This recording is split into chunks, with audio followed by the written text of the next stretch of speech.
I want us to talk about fear, a very specific fear that almost every pre-intern carries, but that almost people are too embarrassed to say out aloud. And it goes something like this. You graduated, you were sharp in class, of course, and you knew your stuff. You could walk into a clinical situation and hold your own. But now weeks have passed, maybe months, and you haven't been in a clinical environment. You haven't reviewed a patient. You haven't written a prescription. You haven't had to think on your feet in a ward. And quietly, a fear starts to grow. Am I forgetting things? Are my skills fading? Will I walk into that internship ward and blank? Will I look incompetent in front of a consultant who expects me to know what I'm doing? Now, that fear is real and it is valid. Clinical knowledge and clinical confidence are both perishable. They require use to stay sharp. But here is what I want you to hear just as clearly. That fear is also manageable. It is real, but it is also manageable. And there are specific, practical, proven things you can do right now, today, without a placement, without a hospital ID, without a supervisor, to keep yourself clinically sharp across the entire pre-internship period. And that is exactly what we are covering today. Now, welcome back to After Campus series. Dr. Libea Bethwell, and this is episode 8. And we are deep into week 2 now, the week dedicated entirely to the pre-internship period. In episode 6, I gave you the full framework, the 3 pillars of a productive gap year. In episode 7 was about mental health, the psychological landscape of this period and how to protect yourself within it. And today we go deep on pillar 1, the clinical pillar. How to maintain and even build your clinical competence during a period when you have no formal clinical role. And this episode is practical from start to finish. And we are going to talk about the science of skill retention, the specific strategies that work, the free and low-cost resources that are available to you right now, and how to document everything you do during this period in a way that strengthens your CV. Now, let's begin. And I want to begin by telling you about 2 interns. They start on the same ward, same hospital, of course, same supervisor, same first Monday morning. And let's call them Nadia and Solomon, or whichever name you would want to call them. But the purpose of this video, we call them Nadia and Solomon. Now, Nadia spent her pre-internship period doing what most people around her were doing, waiting. And she told herself she would revise properly once she had a posting confirmed. And she told herself there was no point studying without a clear goal. And so she kept up loosely with a few topics she enjoyed, but there was no system to it, no consistency, no deliberate clinical maintenance. And when she walked into that ward on her first day of internship, she felt it immediately. The hesitation, the slight delay before answers came. The moment the consultant asked her about a drug dose she had known perfectly 18 months earlier, and she had to think for longer than she wanted to. She got through it though. She was a good student and a capable person. But the first 3 months of her internship were spent rebuilding confidence and knowledge that had quietly eroded during that gap, or during the pre-internship period. Now, 3 months of catching up instead of moving forward, that is a bit costly and expensive. Now, on the other hand, we have Solomon, who had a different pre-internship year. He was not perfect about it, but he had days, weeks, even where life got in the way, and he had a system. Simple, sustainable, consistent system. Now, every morning, 6 days a week, he spent 45 minutes on active clinical revision. Not reading textbooks passively, but active recall. Questions, cases, self-testing. And he joined a small study group of 4 pre-interns who met virtually twice a week, and they discussed clinical cases, challenged each other, stayed in the mindset of clinical reasoning. And he volunteered once a week at a community health outreach program, not in a formal clinical capacity, but enough to keep him in healthcare environment. And he asked questions, of course, observing, thinking clinically, and he spent 30 minutes every Sunday reviewing the clinical guidelines most relevant to his first posting. Now, on his first day of internship, Solomon was not perfect. He wasn't perfect. Nobody is perfect on their first day, but he was present. His thinking was quite sharp. When questions came, and they came fast, he could access his knowledge without the hesitation that comes from long disuse. And his supervisor noticed that. Not because Solomon performed flawlessly, but because he was clearly someone who had not been sitting still. And that could come out, and the supervisor noticed that. Now, same gap, same 12 months, very different arrivals. The difference was not raw intelligence. The difference was a system. And that is what the rest of this episode is going to give you. A system that can help you navigate the pre-internship period. Now, before we get into strategies, I want to spend a few minutes on the science, because understanding what is actually happening in your brain during a period of disuse makes the strategies make sense. And it also, I hope, takes some of the shame out of the fear. First, is the clinical knowledge is stored differently from factual knowledge.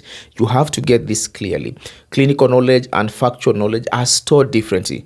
When you learn a fact in a lecture, the capital of a country, a historical date, a definition, that fact is stored in your brain as relatively static information. It changes slowly, but clinical knowledge is a bit different. Now, clinical knowledge is procedural and contextual. It is knowledge that is tied to doing, to the act of thinking through a case, reasoning through a differential, making a decision under pressure. And procedural knowledge requires regular activation to stay accessible. Now, think of it like a path through a field. If people walk through path every day, or if they walk through that path every day, it stays clear. If the path is unused for months, the grass grows back. Now, the path is still there. The knowledge does not disappear, but accessing it becomes slower. It becomes less automatic, but more effortful. And in a clinical environment where speed and confidence matter, that extra effort is felt.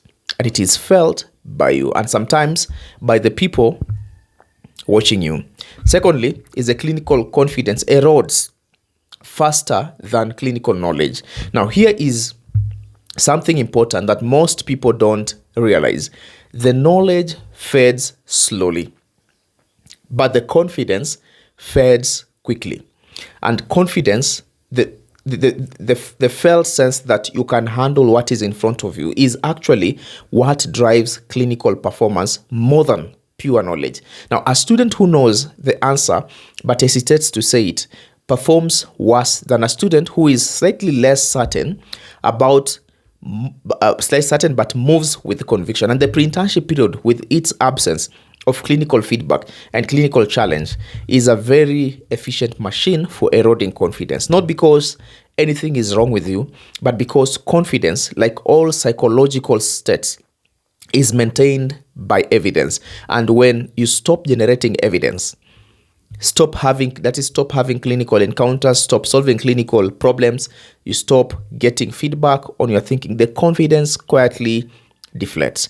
And the good news is, the same thing that deflates it also restores it. Now, engagement with the clinical material, not perfectly, not in a formal clinical role, but just consistent, active engagement with clinical thinking, that is enough to maintain the flow. And that is what we are going to talk about now. I hope that you are ready for it. And I want to give you 5 categories of clinical maintenance strategy. Each one is practical. Each one is accessible without a formal placement, and each one contributes something slightly different to your overall clinical sharpness. Now we'll begin with category 1. Now in category 1, we have what we call active recall revision. And active recall revision, this is the single most evidence-based strategy for knowledge retention that exists. And it is the strategy that most students do least because it is harder than passive reading, because it feels uncomfortable when you don't know the answer, because it forces you to confront the gaps rather than skim over them. But the discomfort is the point. The struggle of retrieval, trying to pull information from your memory rather than simply reading it off a page, is precisely what consolidates that information into long-term storage. Now, passive reading gives you the feeling of learning without much of the substance, but active recall gives you less comfort in the process and significantly more retention at the end. How do you do this practically? Now, there is what we call spaced repetition flashcard systems. Now, this is the gold standard, and it is free, of course, and it uses an algorithm to present you with information at precisely the intervals that maximize retention. And you can build your own card decks or download pre-made medical decks covering everything from pharmacology to clinical guidelines. 20 to 30 minutes of Anchor. Anchor is one of the system you can use daily, is more effective for knowledge retention than 2 hours of passive reading. And that is not my opinion, of course. That is what the research consistently shows. Now, you can also use question banks, and you have many platforms that offer free tiers with clinical case questions. AMBO's up-to-date and local clinical guidelines can all be used as a basis for self-testing. The goal is not to read the question and immediately look at the answer. The goal is to sit with the discomfort of not knowing, to generate your own answer first, and then check. That process to generate, to compare, to correct is where the learning actually lives. Category 2, we have what we call case-based learning, and clinical reasoning is a skill. And like all skills, it requires practice to maintain. Now, the specific practice it requires is working through clinical scenarios, taking a presenting complaint, building a differential, reasoning through investigations and management. And that is the cognitive workout that keeps your clinical brain sharp. And you can do it without a single patient in front of you. How do you do this practically? How do you do this practically? We have what you call clinical case discussion groups that you can also follow through. Find 2 or 3 other pre-interns within your circle. Meet once or twice a week, and virtually or in person. You can meet in person or virtually. Now, one person presents a case and the other work through it. You discuss, you debate, you challenge each other. And this creates the intellectual environment of clinical training in a way that passive solo revision cannot. Now, it keeps your reasoning sharp, it keeps you accountable, and it maintains the social dimension of clinical learning that the pre-internship period strips away. Now, also we have online case resources that you can use. You can go to New England Journal of Medicine case records. You can go to BMJ case reports. Many are freely accessible. You can also check clinical case podcast, and there are several excellent ones that present and discuss real cases. Now, this keep you in the habit of clinical thinking even on days when you have no formal study time. Category 3, guideline and protocol review. Now, clinical practice is guideline driven, and guidelines change. New evidence comes in and recommendations are updated. Drug protocols are revised time and again. Now, the clinician who walks into internship knowing the current standard of care is immediately more useful than the one who is working from guidelines that were current 2 years ago. How do you do this practically? Identify the 5 clinical areas most relevant to your first posting.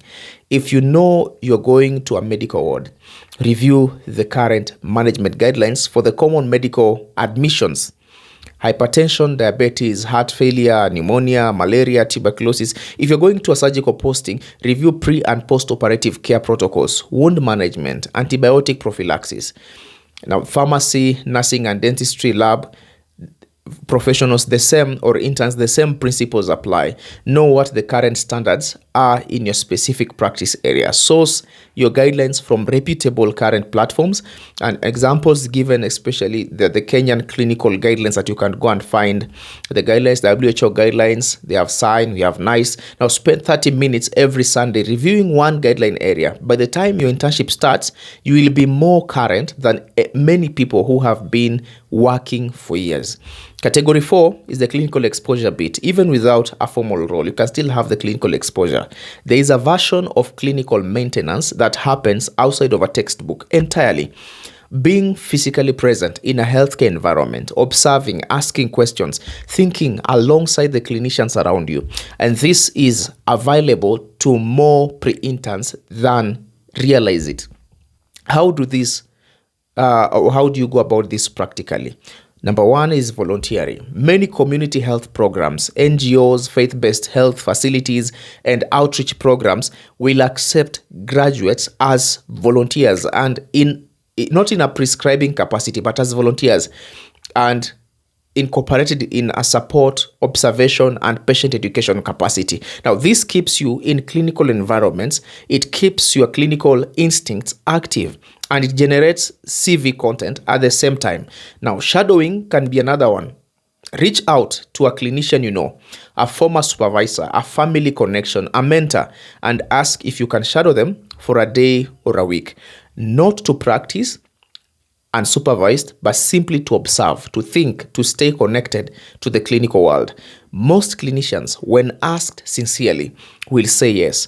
We have health camps and community outreach where you can also get the clinical exposure, and this happens regularly across Kenya and most of East Africa.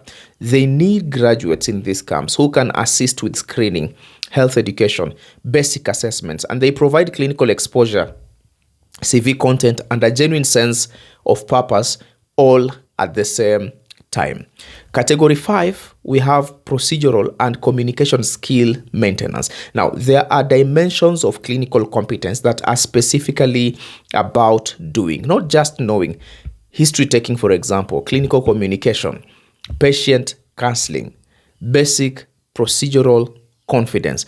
And these skills have a particular kind of decay that is separate from knowledge decay because they are performative. They depend on a kind of comfort and fluency in clinical interaction that specifically comes from practice. How do you maintain this practically? Role play and peer practice is one of the ways. It sounds basic, of course, but practicing history taking and clinical communication with a friend or a peer, even in an unclinical environment, maintains the fluency and confidence of the skill in a way that reading about it never can. So if you have access to simulation labs at your university or teaching hospital, many remain accessible to recent graduates, of course. I want you to ask, check the video resources in those facilities. These are excellent clinical skills videos on YouTube and also on platforms like Osmosis and Geeky Medics.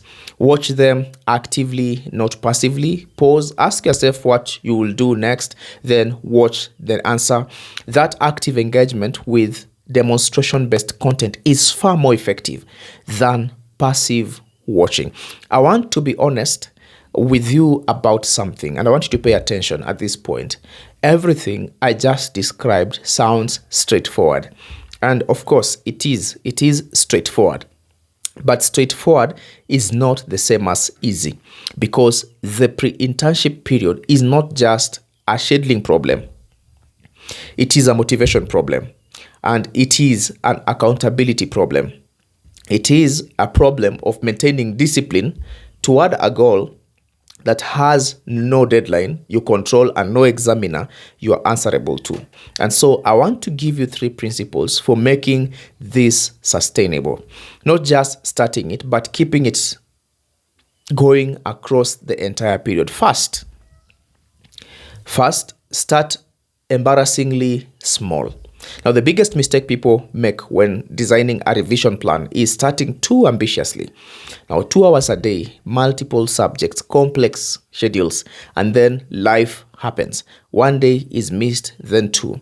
And because the standard was so high, The gap between the ideal and the reality feels so large that the whole thing collapses. Now start with 20 minutes a day. 20 minutes of active recall every morning. Just that. I won't ask more of you. Just 20 minutes. Do it consistently for 2 weeks before you add anything else. Because a small habit maintained is worth infinitely more than an ambitious plan that has been abandoned. Secondly, build in accountability. The study group I described earlier is not just clinically valuable. It is motivationally essential, because when other people are depending on you to grow up, you show up. Or they depend on you to show up, you show up. When the only person you are accountable to is yourself, it is very easy to renegotiate with yourself at 7 a.m. when the alarm goes off. Find one other person, just one person. Make a simple agreement with them. We will check in every day. We will confirm we did our 20 minutes. That single layer of accountability changes everything. It changes everything. Thirdly, track visibly. Keep a simple record of what you are doing. Not a complex spreadsheet. Just a notebook will do, a simple app, a calendar with a mark for each day you completed your revision. Now, the visual record of consecutive days creates what psychologists call a commitment device. Now, the streak, the chain of marks that you do not want to break. It sounds almost too simple to be effective, but it works because it turns an abstract goal into a visible one. And visible progress is motivating in a way that abstract progress is not. And I want to say something to the person watching this who is 3 months into pre-internship period and has done almost nothing clinically, who is watching this and feeling the quiet weight of time that has already passed. It is not too late. I mean that the brain's capacity for reactivation is remarkable. It is not too late. Knowledge that felt gone often comes back faster than you expect. It does. And once you re-engage within it or with it, the path through the field grows back quickly when people start walking it again. Now, the question is never whether you should have started earlier. The question is simply whether you're going to start right now. And here's something else I want you to hear. The goal of clinical maintenance during the pre-internship period is not perfection. That is not the goal. It is not to walk into internship knowing everything. Nobody, and I repeat again, nobody knows everything on their first day. Not the intern who revised every day for 12 months, not the consultant who has been practicing for 20 years. The goal is simply this: to walk in knowing that you did not let the gap year take something from you, that you arrived as a version of yourself that the training built, not a diminished version of it, that when the first patient comes and the first question comes and the first moment of pressure comes, you reach for your knowledge and it is there. That is the goal. You reach for your knowledge and you can easily fetch it out. That is the goal, and it is completely achievable starting today. Now, that is episode 8 of After Campus series. Before you go, 2 things I'll ask of you. First is to get to the comment section. I want you to tell me which of the 5 categories from today is the one you're going to start with. Active recall, and the list is active recall, case-based learning, guideline review, clinical exposure, and skills maintenance. Which one are you going to start with? Pick just one, drop it in the comments, and then come back in a week and tell me how it went, because I want to hear, and because saying it out loud, even in a comment section, is a form of commitment. Secondly, is about the next episode, which is episode 9. Now, we are moving into something that a lot of you have asked about directly, your CV. We are moving into your CV. How to build a CV during the pre-internship period that actually works. What to include, what to leave out, how to frame everything you have been doing, including everything we talked about today, in a way that gets you noticed. Now, that episode is practical from the first minute to the last minute. And see you tomorrow. See you in the next episode, episode 9. This is Dr. Libea Bethwell, and this is After Campus Series.